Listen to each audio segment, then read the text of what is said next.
হরিদাস যেহেতু কারোর কাছে ভিক্ষা করতেন না, 24 ঘন্টার মধ্যে একবার প্রসাদ পেতেন। 24 ঘন্টার মধ্যে একবার প্রসাদ। আর সেই প্রসাদের ব্যবস্থা স্বয়ং মহাপ্রভু করেছিলেন।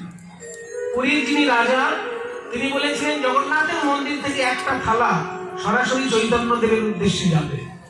সেই জন্য রাজার আদেশে জগন্নাথের একটি প্রসাদের থালা চৈতন্য মহাপ্রভুর কাছে যেত।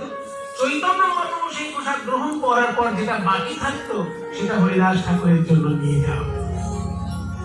এবং এই প্রসাদ নিয়ে যাওয়ার দায়িত্ব যিনি নিয়েছিলেন তিনি চৈতন্য দেবের গুরু ভাই, তার নাম গোবিন্দ। সেই গোবিন্দ একদিন হরিদাসের জন্য প্রসাদ যখন নিয়ে চলেছেন, এসে দেখলেন জীবনে হরিদাস শুয়ে শুয়ে নাম জপ করেনি, আর আজকে শুয়ে শুয়ে নাম জপ করছে। একদিন গোবিন্দ মহাপ্রসাদ লইয়া